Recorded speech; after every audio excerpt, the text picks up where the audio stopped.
വാതിലിൽ ഒരു തെരഞ്ഞെടുപ്പ്.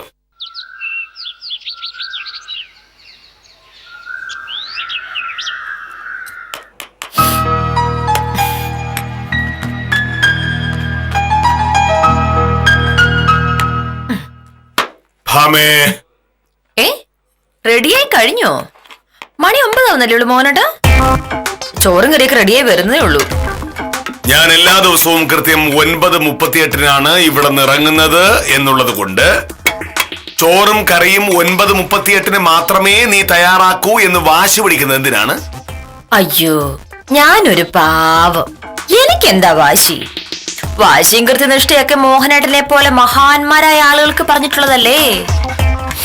ആ മോനട്ടാ, വാങ്ങാനുള്ള സാധനങ്ങളെ ലിസ്റ്റ് എഴുതി ഞാൻ അവിടെ വെച്ചിട്ടുണ്ടേ. മോനട്ട് വരുമ്പോൾ വാങ്ങിട്ട് വരണം. എന്ത് സാധനങ്ങൾ? 2 ബോംബ്, 1 തോക്ക്. അടുക്കള സാധനങ്ങൾ ഇന്നുകൊണ്ട് തീരും.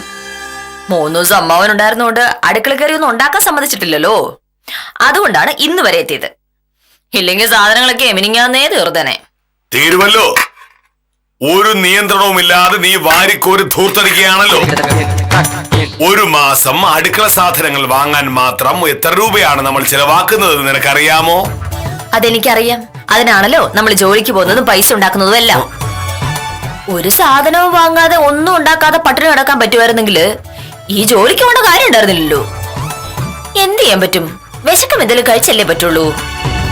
അങ്ങനെ വല്ലത് കഴിക്കണമെങ്കിൽ അതുണ്ടാക്കാനുള്ള സാധനങ്ങൾ കൂടെ വേണം. അത് വാങ്ങുന്ന കാര്യമാണ് സാറിനോട് ഞാൻ പറഞ്ഞത്. മോനട്ടാ, വെറുതെ തർക്കിക്കാൻ നിക്കല്ലേ. എനിക്കതിനുള്ള സമയമില്ലാഞ്ഞിട്ടാ. അപ്പുറത്ത് പോയിരുന്ന് ഒരു 15 മിനിറ്റ് കൂടി പത്രം വായിച്ചോ. അപ്പോഴേക്കും ബാക്കിയുള്ള സകല ജോലി ഞാൻ തീർത്തിട്ടുണ്ടാവും. ആര് വന്നിട്ടുണ്ട്? അതാരാണ് നോക്കിയ മോനട്ടാ? ഒന്ന് ആടിക്കൊണ്ടിരിക്കും നോക്കി. നമസ്കാരം സർ. നമസ്കാരം. എന്താ മാധവൻ കൂടി രാവിലെ? കടയിലെ പറ്റിന്റെ കണക്കും കൊണ്ട് വന്ന സാറേ. സാർ ആഫീസിൽ പോകുമ്പോ തരാന്നാ കരുതിയത്. പക്ഷെ എനിക്ക് രാവിലെ ടൗണിലേക്ക് പോകേണ്ട ആവശ്യമുണ്ട്. കണക്ക് തരാൻ വൈകിയ സാറ് വഴക്ക് പറയും. അതുകൊണ്ട് ഇത് ഇവിടെ തന്നിട്ട് പോകാന്ന് കരുതി. നന്നായി. ഭാമയ്ക്ക് അടുക്കള എന്തൊക്കെയോ സാധനങ്ങൾ വാങ്ങുമെന്ന് പറയുന്നത് കേട്ടു. അത് വാങ്ങാൻ വൈകുന്നേരം വരുമ്പോൾ പൈസ തന്നോളാം. മതി സർ.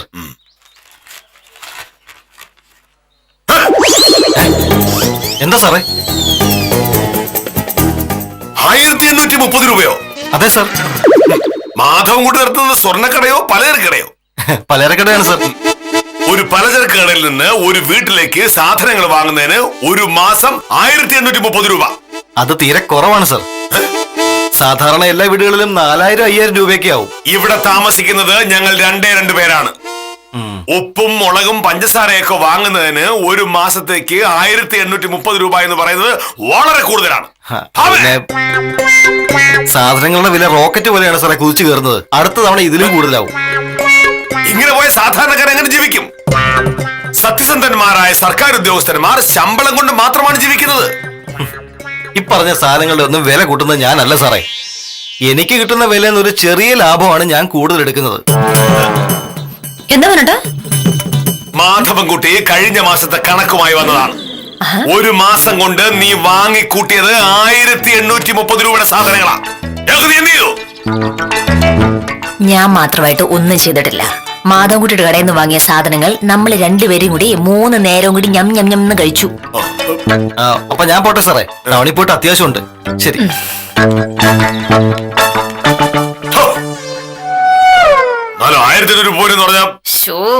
നമ്മുടെ നാട്ടിൽ ഇപ്പോഴത്തെ അവസ്ഥ വെച്ച് അത് ഒട്ടും കൂടുതലല്ല എന്റെ മോഹനട്ടാ. ഈ പ്രശ്നത്തിൽ മാധവൻകുട്ടിയോ എന്നെയോ കുറ്റം പറഞ്ഞിട്ട് യാതൊരു കാര്യമോ ഇല്ല. നമ്മുടെ നാട് ഇങ്ങനെ ആയിപ്പോയി. സാധനങ്ങളുടെ വില കൂടും, ഇനിയും കൂടും. കൈ കാശിലെടുത്തോളം കാലം നമ്മൾ കൂടിയ വിലയ്ക്ക് അതെല്ലാം വാങ്ങും. കാശില്ലാതെ വരുമ്പോ പട്ടിണി കിടന്ന് ചാവും.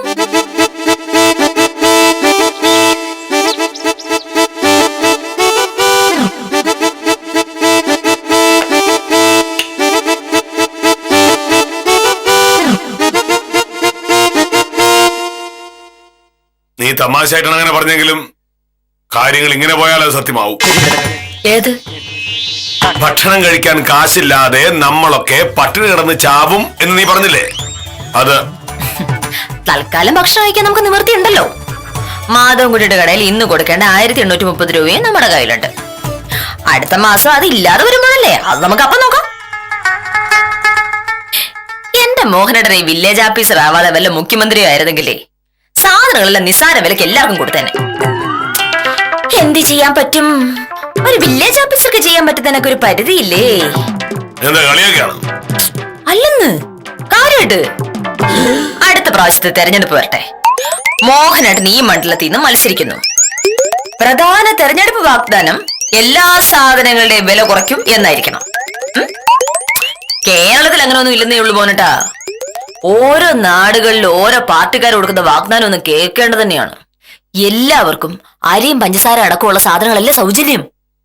പിന്നെ TV, സൈക്കിള്, ലാപ്ടോപ്പ് തുടങ്ങി പെൺകുട്ടികൾക്ക് സ്കൂട്ടർ വരെ ഫ്രീ. ആ നാട്ടിൽ ജനിച്ചിരുന്നെങ്കിൽ ഒരു പുതിയ സ്കൂട്ടർ ചുമ്മാ കിട്ടിയേനെ.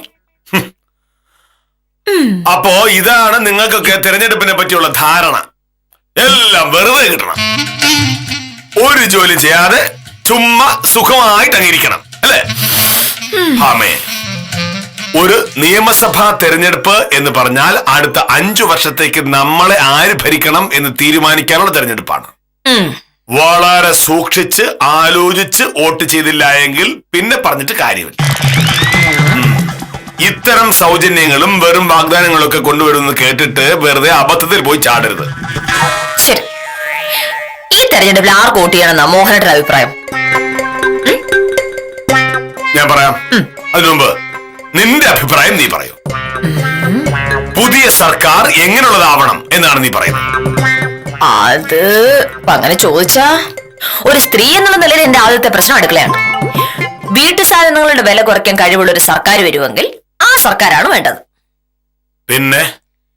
പിന്നെ പെട്രോളിന്റെ വില കുറയ്ക്കണം. എനിക്ക് സ്കൂട്ടർ ഓടിച്ച് കോടതി പോകാനുള്ളല്ലേ. അപ്പൊ അത്രേ ഉള്ളൂ. ഇങ്ങനെ പെട്ടെന്ന് ചോദിച്ചാൽ എന്താ പറയാ? എനിക്കൊന്ന് ആലോചിക്കണം. തെരഞ്ഞെടുപ്പ് പ്രഖ്യാപിച്ചിട്ട് മാസം 1 കഴിഞ്ഞു, ഇതുവരെ ആലോചിച്ചു കഴിഞ്ഞില്ല. ഇനി ആകെ 2 ദിവസമാണ് നമുക്കുള്ളത്. ആ 2 ദിവസം ഉണ്ടല്ലോ, ഞാനൊന്ന് ആലോചിക്കട്ടെ. അടുത്തയാ ഈശ്വര, പച്ചക്കറി കടയിലെ പെറ്റിന്റെ കണക്കായി സുധാരണ വന്നാവൂ. ഇനി അതെത്ര ആവും എന്തോ.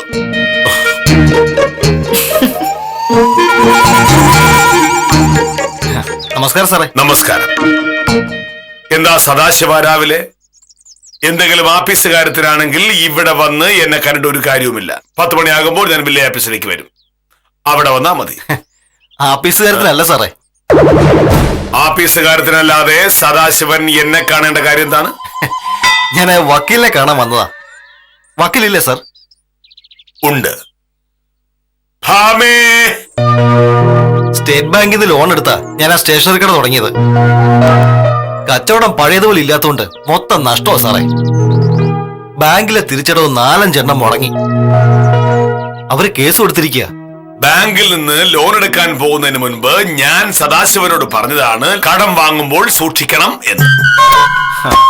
സദാശിവൻ അന്ന് പറഞ്ഞു കച്ചവടം ചെയ്ത് വലിയ ലാഭമുണ്ടാക്കി പുല്ലുപോലെ പൈസ തിരിച്ചടച്ചു കൊള്ളാമെന്ന്. ഇപ്പോഴോ? കച്ചവടം ഇങ്ങനെ മോശമാവുമെന്ന് ഞാൻ കരുതിയില്ല സാറേ. ടൗണിൽ വലിയ വലിയ കടകൾ വന്നോടെ ആളുകൾ അങ്ങോട്ട് പോയി. എന്നെ പോലുള്ള ചില്ലറ കച്ചവടക്കാരുടെ കാര്യം കഷ്ടത്തിലുമായി.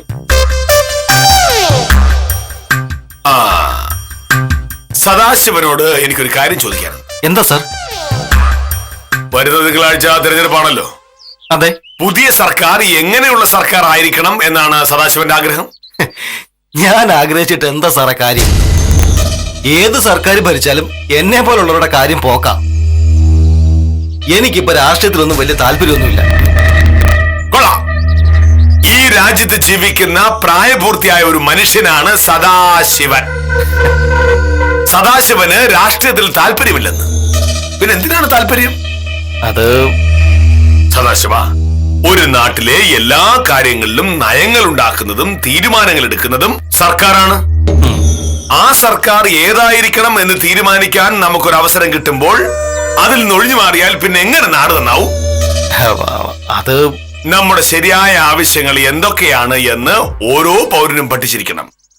ആ ആവശ്യങ്ങളെ നടത്തിത്തരാൻ സാധ്യതയുള്ള രാഷ്ട്രീയ പാർട്ടികളെ വിജയിപ്പിക്കണം. അതിനെയാണ് ജനാധിപത്യം എന്ന് പറയുന്നത്. സാറേ, എന്റെ ഇപ്പോഴത്തെ പ്രശ്നം സ്റ്റേറ്റ് ബാങ്കിലെ ഒരു ലോണാ. അത് എഴുതി തള്ളാവുന്ന ഏതെങ്കിലും പാർട്ടി പറഞ്ഞാൽ ഞാൻ അവർക്ക് വോട്ട് ചെയ്യും. സദാശിവൻ പറഞ്ഞത് സദാശിവന്റെ വ്യക്തിപരമായ കാര്യം മാത്രമാണ്. ഒരു തെരഞ്ഞെടുപ്പിൽ നമ്മൾ നാടിന്റെ മൊത്തത്തിലുള്ള പ്രശ്നങ്ങളെ പറ്റിയാണ് ആലോചിക്കേണ്ടത്. ആ നമസ്കാരം വക്കീലെ. നമസ്കാരം.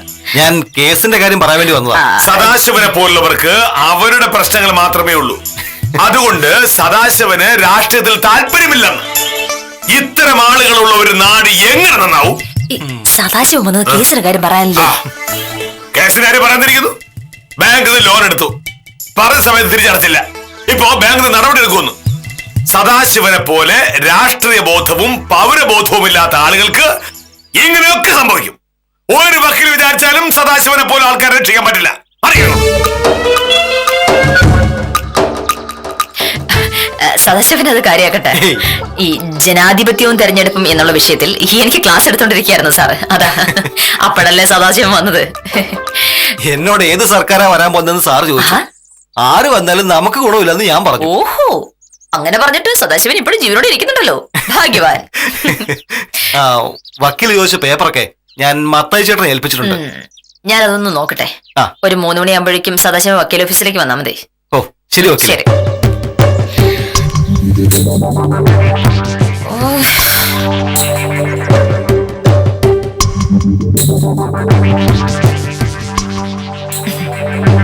എനിക്ക് ഇപ്പോഴാ പുതിയൊരു ആശയം തോന്നിയത്. എന്താണ്?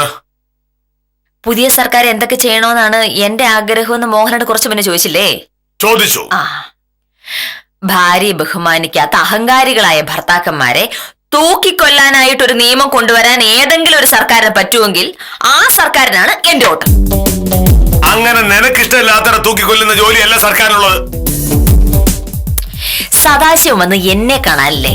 വക്കീലിനെ കാണാൻ ഒരു കക്ഷി വീട്ടിൽ വരുമ്പോ ആ കക്ഷി ഒരിക്കലും രാഷ്ട്രീയം പറയേണ്ട കാര്യം എന്താണ്?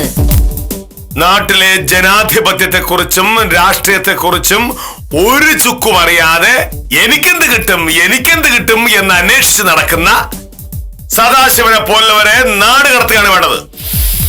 അവരെ പോലുള്ള മന്ദബുദ്ധികൾ ഉള്ളത് കൊണ്ടാണ് നമ്മുടെ നാട് നന്നാകാത്തത്. ഓ എന്റെ മോഹനേട്ടന് വേറെ ഒരു ജോലിയും കാണില്ല. രാഷ്ട്രീയ ഇലക്ഷൻ ഇങ്ങനെ പറഞ്ഞു നടന്നാൽ മതി. പക്ഷെ ബാക്കിയുള്ളവർ അങ്ങനെ തന്നെ ആവണമെന്ന് പറഞ്ഞ കഷ്ടമാണ് കേട്ടോ. ഭാമേ, പല പ്രാവശ്യം ഞാൻ പറഞ്ഞിട്ടുണ്ട്, ഒരു ജനാധിപത്യ സമൂഹത്തിലെ ഏറ്റവും പ്രധാനപ്പെട്ട കാര്യം ബിസിനസ്സുകാരോ സർക്കാർ ഉദ്യോഗസ്ഥന്മാരോ കലാകാരന്മാരോ പോലീസുകാരോ ഒന്നുമല്ല. ഏറ്റവും പ്രധാനപ്പെട്ട കാര്യം രാഷ്ട്രീയം തന്നെയാണ്.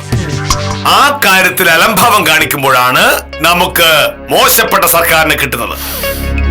മോശപ്പെട്ട സർക്കാർ ഭരിക്കുമ്പോൾ മോശപ്പെട്ട ഉദ്യോഗസ്ഥന്മാരുണ്ടാകുന്നു, മോശപ്പെട്ട ബിസിനസ്സുകാരുണ്ടാകുന്നു. പക്ഷേ സദാശിവനെ പോലുള്ള ചെറുപ്പക്കാർ പറയുന്നത് നീ കേട്ടില്ലേ? രാഷ്ട്രീയത്തിലൊന്നും താല്പര്യമില്ല എന്ന്. നമ്മൾ താല്പര്യം കാണിക്കാതിരിക്കുമ്പോഴും ശരിയായ തീരുമാനങ്ങൾ എടുക്കാതിരിക്കുമ്പോഴുമാണ് ചീത്ത സർക്കാർ ഉണ്ടാകുന്നതും ചീത്ത രാഷ്ട്രീയക്കാർ ജയിക്കുന്നതും. ഉത്തരവാദിത്ത ബോധമുള്ള പൗരന്മാർ 2 കണ്ണും തുറന്നു പിടിച്ചു വേണം രാഷ്ട്രീയക്കാരെ നിരീക്ഷിക്കാൻ. തെറ്റ് ചെയ്യുന്നവരെ തെരഞ്ഞു പിടിച്ച് തോൽപ്പിക്കണം, ശരികൾ ചെയ്യുന്നവരെ ജയിപ്പിക്കണം. അപ്പോ ജനങ്ങളുടെ താല്പര്യങ്ങൾ നടത്തുന്ന ഭരണ സംവിധാനങ്ങൾ ഉണ്ടാവും. സാറേ, ഉത്തമൻ വന്നിട്ടുണ്ട്. മോഹനേട്ടൻ ചെന്ന് ഉത്തമൻ എന്തിനാ വന്നതെന്ന് 2 കണ്ണും തുറന്നു വെച്ച് നിരീക്ഷിക്കേ. ഞാൻ പോയിട്ട് ചോറെടുത്തിട്ട് വരാം.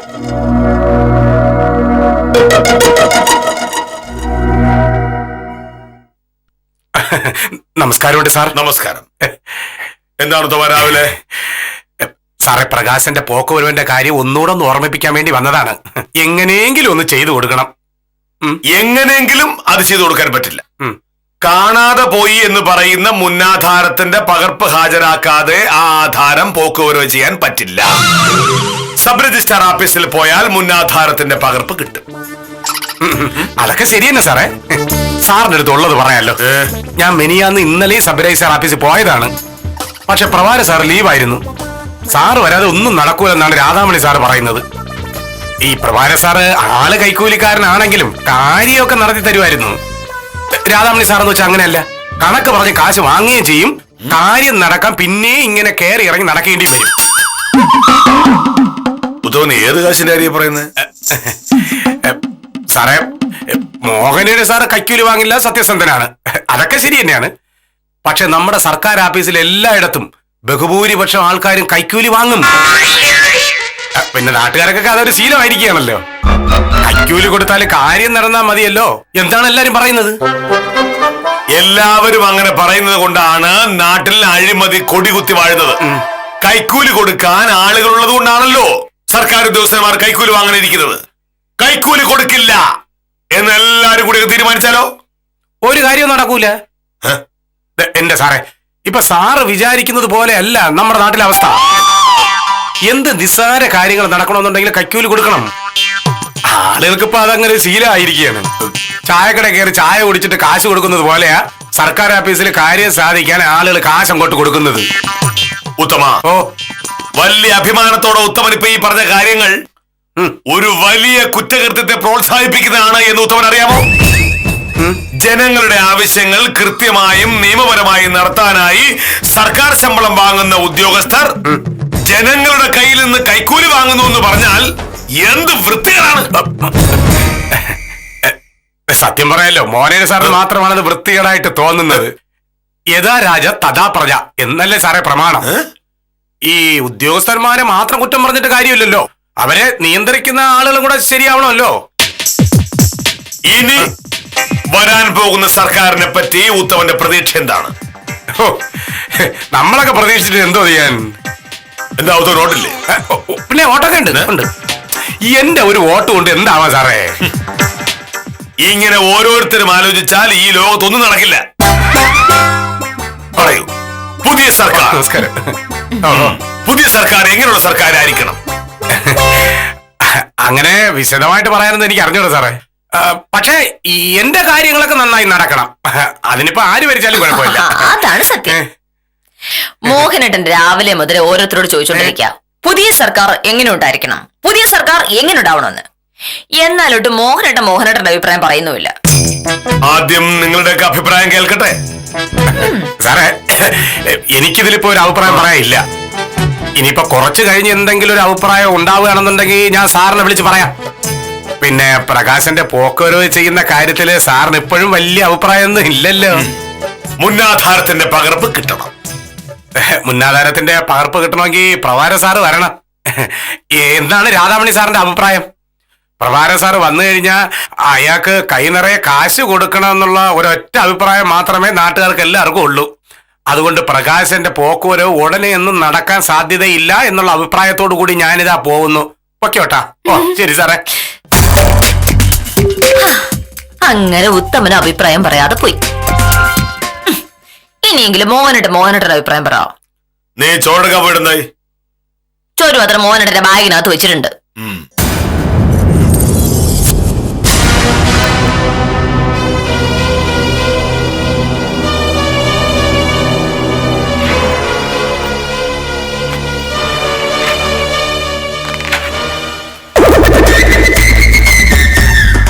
ഞാൻ ഇറങ്ങുന്നു. പുതിയ സർക്കാരിനെ പറ്റിയുള്ള ഒരു അഭിപ്രായം പറഞ്ഞില്ലല്ലോ. മോഹനേട്ടൻ ആ വിലയേറെ അഭിപ്രായം പറഞ്ഞിട്ട് പോയിരുന്നെങ്കിൽ എനിക്കതിനെ പറ്റി ഒന്ന് പഠിക്കായിരുന്നല്ലോ. രാഷ്ട്രീയ ബോധമില്ലാത്ത, കാര്യഗൗരവമില്ലാത്ത, പൗരബോധമില്ലാത്ത നിന്നെ പോലുള്ളവരാണ് ഈ നാടിന്റെ ഭാവി ഇല്ലാതാക്കുന്നത്.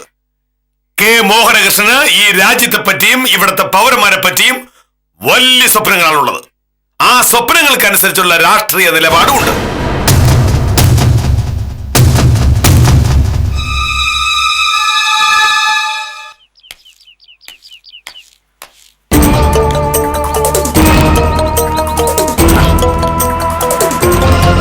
നമസ്കാരം സാർ. ഞാൻ സാറിനെ കാണാൻ വീട്ടിലേക്ക് വരികയായിരുന്നു. എന്താ വിലയുടെ കാര്യം? ഞാനൊരു കൈവശാവകാശ സർട്ടിഫിക്കറ്റിന് വേണ്ടി ഇന്നലെ വില്ലേജ് ഓഫീസിൽ ചെന്നിരുന്നു. സാറിപ്പോ താലൂക്ക് ഓഫീസിൽ പോയിരുന്നു. സർവേ നമ്പറിൽ എന്തോ കുഴപ്പമുണ്ടെന്നാ കാഞ്ചന സാറ് പറഞ്ഞത്. സർട്ടിഫിക്കറ്റ് തരാൻ പറ്റില്ലെന്ന് പറഞ്ഞു. വേലായുധൻ ചേട്ടന് ഇപ്പോ കൈവശാവകാശ സർട്ടിഫിക്കറ്റ് എന്താ അത്യാവശ്യം? വീട്ടിൽ കുറച്ച് പണിയുണ്ട്. അടച്ചുറപ്പില്ലാതെ എത്ര നാളെ സാറേ കഴിയുന്നത്?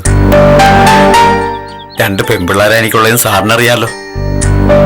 കാലം വല്ലാത്ത കാലോ സാറേ, സൂക്ഷിക്കണ്ടേ? സൂക്ഷിക്കണം. പെൺകുട്ടികളുള്ള അച്ഛനമ്മമാർ പേടിച്ച് ജീവിക്കേണ്ട കാലമാണിത്.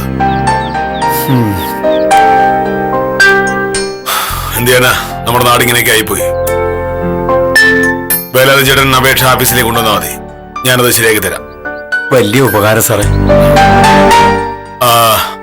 വേലായുധൻ ചേട്ടാ, എന്താ സാർ? ഇലക്ഷൻ വരാൻ പോവല്ലേ? ആ, പുതിയ സർക്കാരിനെ പറ്റി വേലായുധൻ ചേട്ടന്റെ അഭിപ്രായം എന്താണ്?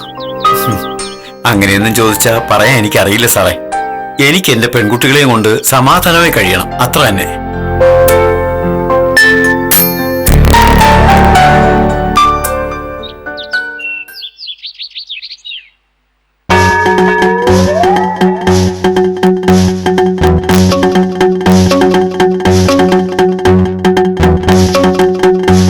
പ്രഭ എപ്പോഴാ ഇലക്ഷൻ ഡ്യൂട്ടിക്ക് പോകുന്നേ?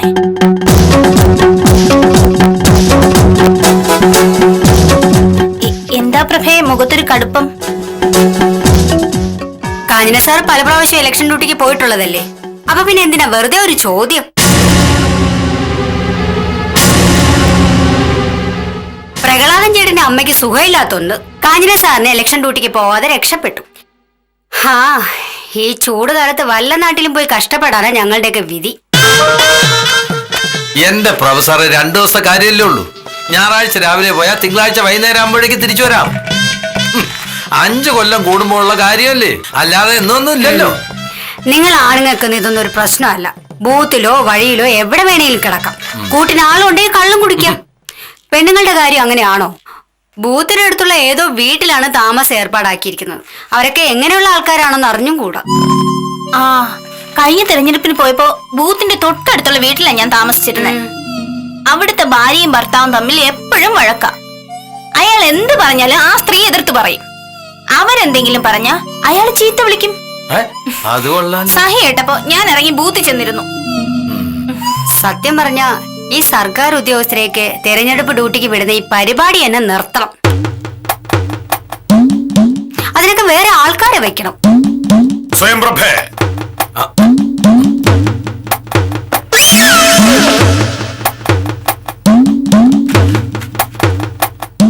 സർക്കാർ ഉദ്യോഗസ്ഥന്മാരെ അല്ലാതെ വേറെ ആരെയാണ് തെരഞ്ഞെടുപ്പ് ഡ്യൂട്ടിക്ക് വിടുക?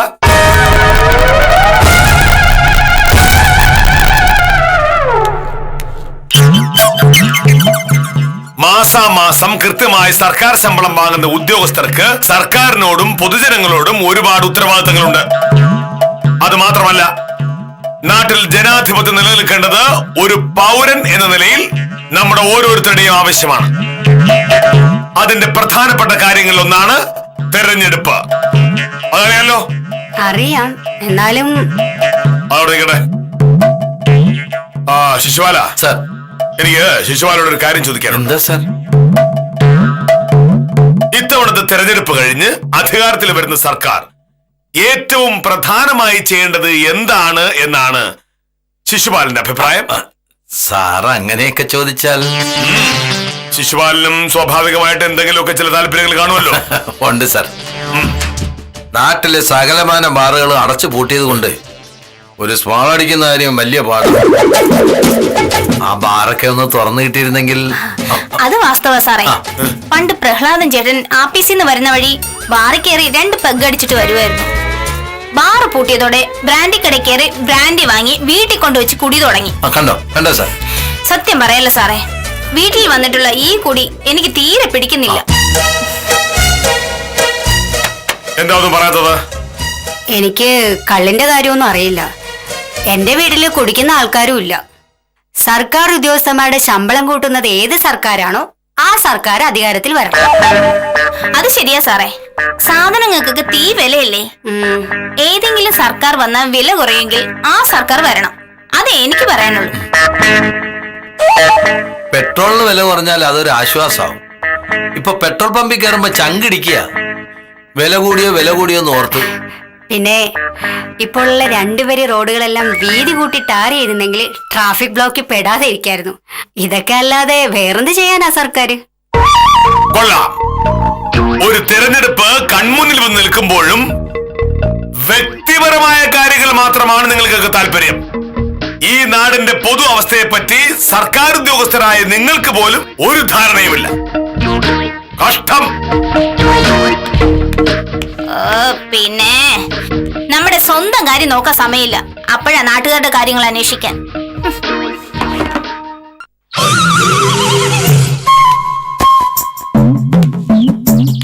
പ്രശ്നമാവോ മെമ്പറെ? ഹ, എന്ത് പ്രശ്നം? ഒരു പ്രശ്നവുമില്ല. മോഹനകൃഷ്ണൻ സാർ ഒരു സർക്കാർ ഉദ്യോഗസ്ഥനാ, ഞാൻ ഒരു പഞ്ചായത്ത് മെമ്പറും. ഏത് കണക്കിന് നോക്കിയാലും പഞ്ചായത്ത് മെമ്പർ തന്നെയാണ് വലുത്. മോഹനേഷ സാർ ആയതുകൊണ്ടാ എനിക്കൊരു പേടി. എന്റെ കാര്യത്തിനായി 3 പ്രാവശ്യം വില്ലേജ് ഓഫീസിൽ പോയതാ ഞാൻ. 3ാമത്തെ പ്രാവശ്യം സാറിനെ തല്ലിയില്ലാന്നേ ഉള്ളൂ. അത് രാജേന്ദ്രന്റെ കാര്യത്തില്. എന്നോട് ആ സൈസ് വർത്തമാനം പറഞ്ഞ മോഹനകൃഷ്ണൻ സാർ വിവരം അറിയും. ദാ വരുന്നുണ്ട്.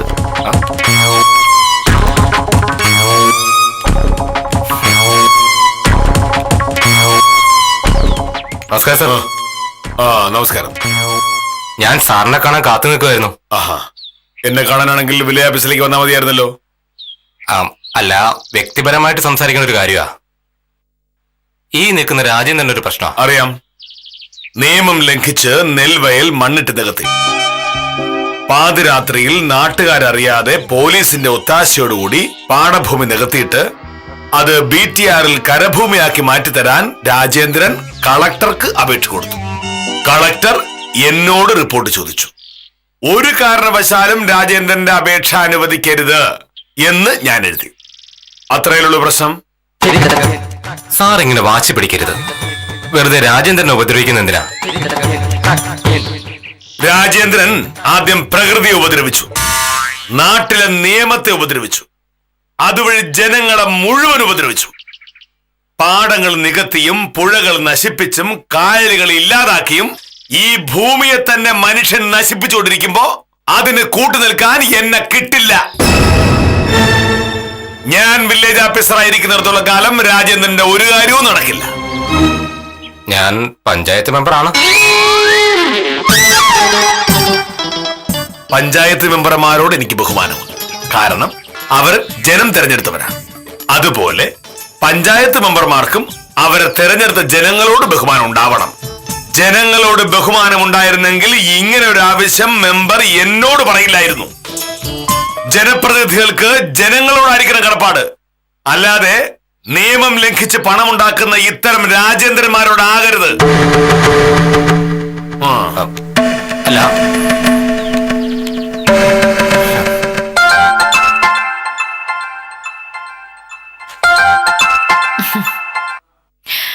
ആ വിദ്യ, ഇതെന്താ ഈ നേരത്ത്? നാളെയോ? ഓ, അതിനെന്താ? മജിസ്ട്രേറ്റ് കോടതിയിൽ അവധിക്ക് അപേക്ഷിച്ച പോരെ? അത് ഞാൻ ചെയ്തോളാം. ശരി. ഇല്ലില്ല, മോഹനേട്ടൻ എത്തിയിട്ടില്ല. ഈ ഇലക്ഷൻ തിങ്കളാഴ്ച ആയതുകൊണ്ട് തല നിറച്ച് രാഷ്ട്രീയമായിട്ട് നടക്കുക. അതെ. രാവിലെ എന്നോട് ചോദിച്ചു ഏത് സർക്കാർ അധികാരത്തിൽ വരുന്നതാണ് എനിക്കിഷ്ടമെന്ന്. ഞാൻ പ്രത്യേകിച്ചൊന്നും പറഞ്ഞില്ലേ. മോഹനേട്ടനാണെങ്കിൽ ഇക്കാര്യത്തിൽ വ്യക്തമായ കാഴ്ചപ്പാടുകളുണ്ട്. പക്ഷെ പറയൂല. പറഞ്ഞിട്ടുണ്ടെങ്കിൽ ഞാനെതിരെ പറയുമെന്നുള്ളതാ സംശയം. അതെ അതെ. അയ്യോ, ആളെത്തിയിട്ടുണ്ട്. ഇനി നമ്മൾ സംസാരിച്ചിട്ടുണ്ടെങ്കിൽ അത് പ്രശ്നമാവും. വന്നു കയറി 3 മിനിറ്റിനുള്ളിൽ ചായ കിട്ടില്ലെങ്കിലേ മോഹനേട്ടന്റെ സ്വഭാവം മാറും. ശരി, വിളിച്ചോളാം. മോഹനേട്ടൻ കുറച്ച് താമസിച്ചോ? 2 മിനിറ്റ്. വഴിയിൽ ചില താമസങ്ങളുണ്ടായി. ഞാൻ ചായ എടുക്കാം. മോഹനേട്ടൻ ഡ്രസ് മാറ്. ഹാമേ, രാവിലെ ഞാൻ ചോദിച്ച ചോദ്യത്തിന് ഇതുവരെയും ഉത്തരം കിട്ടിയില്ല. എന്തു ഇത്? ഇനി കേരളം ഭരിക്കേണ്ട സർക്കാർ എങ്ങനെയുള്ള സർക്കാർ ആയിരിക്കണം എന്നുള്ളതാണ് എന്റെ ചോദ്യം. ഈ ചോദ്യം ഇന്ന് എത്ര പേരോട് ചോദിച്ചു? അല്ല, ആള് മോഹനേട്ടനാണല്ലോ. ഇന്നൊരു ദിവസം വഴിയെ കണ്ട സകലരോടും ചോദിച്ചു എന്നുള്ള കാര്യം ഉറപ്പാണല്ലോ. ചോദിച്ചു എന്നുള്ളത് നേരാ. പക്ഷേ എല്ലാവർക്കും അവരവരുടെ വ്യക്തിപരമായ പ്രശ്നങ്ങൾ മാത്രമേ ഉള്ളൂ. എനിക്കെന്ത് ലാഭം കിട്ടും? എന്റെ പ്രശ്നങ്ങൾ പരിഹരിക്കാൻ സഹായിക്കുമോ എന്നല്ലാതെ ഈ നാടിനെ മൊത്തത്തിൽ കൊണ്ടൊരു അഭിപ്രായം പറയാൻ ആരുമില്ല. ആര് പറഞ്ഞ അങ്ങനെ ഒരാളില്ലെന്ന്? ഞാൻ എന്റെ അഭിപ്രായം പറയട്ടെ. ഒരു സമൂഹത്തിലെ ഏറ്റവും ദുർബലരായ ആളുകളുടെ ക്ഷേമവും ഉയർച്ചയുമായിരിക്കണം ഒരു സർക്കാരിന്റെ ഏറ്റവും പ്രധാനപ്പെട്ട ലക്ഷ്യം. സ്ത്രീകൾ, സാമുദായികമായി പിന്നോക്കം നിൽക്കുന്ന ആളുകൾ, വികലാംഗർ, കടുത്ത ദാരിദ്ര്യം അനുഭവിക്കുന്നവർ എന്നിവരെ ഏറ്റവും പ്രധാനമായി കണക്കാക്കുന്ന സർക്കാരാണ് നാടിന് വേണ്ടത്. സ്ത്രീകളുടെ നേരെ നടക്കുന്ന അക്രമങ്ങൾ പൂർണ്ണമായി അവസാനിപ്പിക്കാൻ പറ്റാതെ ഒരു സമൂഹവും രക്ഷപ്പെടില്ല മോനട്ട. ശരിയാണ്. പക്ഷേ ദുർബലരായ മനുഷ്യരെ പറ്റി മാത്രം ചിന്തിച്ചാൽ പോരാ. സകല ജീവജാലങ്ങൾക്കും ജീവിക്കാൻ വേണ്ടി സൃഷ്ടിക്കപ്പെട്ട ഭൂമി മനുഷ്യന്റെ ആർത്തി കൊണ്ടും സ്വാർത്ഥത കൊണ്ടുണ്ടാകുന്ന പ്രശ്നങ്ങൾ വളരെ വലുതാണ്. അതുകൊണ്ട് നമ്മുടെ പാടങ്ങളും കായലുകളും പുഴകളും മരങ്ങളും വനങ്ങളും ഒക്കെ സംരക്ഷിക്കുന്ന, പ്രകൃതിയെ സ്നേഹിക്കുന്ന ഒരു സർക്കാരാണ് നമുക്ക് വേണ്ടത്. പിന്നെ എല്ലാ കുഴപ്പങ്ങളുടെയും കാരണക്കാരൻ അഴിമതിയാണ്. ഭരണത്തിലിരിക്കുന്നവർ അഴിമതിക്കാരാകുമ്പോഴാണ് പരിസ്ഥിതി നശിപ്പിക്കപ്പെടുന്നതും സ്ത്രീകൾക്കും പാവപ്പെട്ടവർക്കും രക്ഷയില്ലാതെ വരുന്നതും. അഴിമതി ക്യാൻസറിനേക്കാൾ മാരകമാണ്. അത് തുടച്ചു നീക്കുമെന്ന് ഉറപ്പുള്ളവരാണ് നമ്മളെ ഭരിക്കേണ്ടത്. ഇതൊക്കെ രാവിലെ തന്നെ എനിക്കറിയായിരുന്നു. പക്ഷെ ഞാൻ അങ്ങനെ പെട്ടെന്ന് പറഞ്ഞിട്ടുണ്ടെങ്കിൽ അതിന്റെ രസം അങ്ങ് പോവില്ലേ? നമുക്ക് രാവിലെ വഴക്കുണ്ടാക്കാൻ ഒരു കാര്യം ഇല്ലാതായി പോയാലെന്ന് ഓർത്താ ഞാൻ മിണ്ടാതിരുന്നേ. നിനക്കിതൊക്കെ അറിയാമെന്ന് എനിക്കറിയാമായിരുന്നു. ഒന്നുമില്ലെങ്കിൽ നീ എന്റെ കൂടെ അല്ലേ ജീവിക്കുന്നത്? മുല്ലപ്പൂമ്പൊടി ഏറ്റുകിടക്കും കല്ലിനുമുണ്ടൊരു സൗരഭ്യം എന്നാണല്ലോ. നമ്മളെ ആര് ഭരിക്കണമെന്ന് നമുക്ക് തന്നെ നിശ്ചയിക്കാൻ സാധിക്കുന്നത് കൊണ്ടാണ് ജനാധിപത്യം ശ്രേഷ്ഠമായൊരു സങ്കല്പമാവുന്നത്. കേരള സംസ്ഥാന നിയമസഭയിലേക്കുള്ള തെരഞ്ഞെടുപ്പ് പടിവാതിലിൽ എത്തി നിൽക്കുമ്പോൾ നിർഭയമായും ഉത്തരവാദിത്ത ബോധത്തോടെയും വോട്ട് ചെയ്യണമെന്ന് എല്ലാ പ്രേക്ഷകരോടും അഭ്യർത്ഥിച്ച് ഇന്നത്തേക്ക് വിട. തെരഞ്ഞെടുപ്പ് ദിനത്തിലെ കഥകളുമായി കാര്യനിസാരം തിങ്കളാഴ്ച രാത്രി 9 മണി.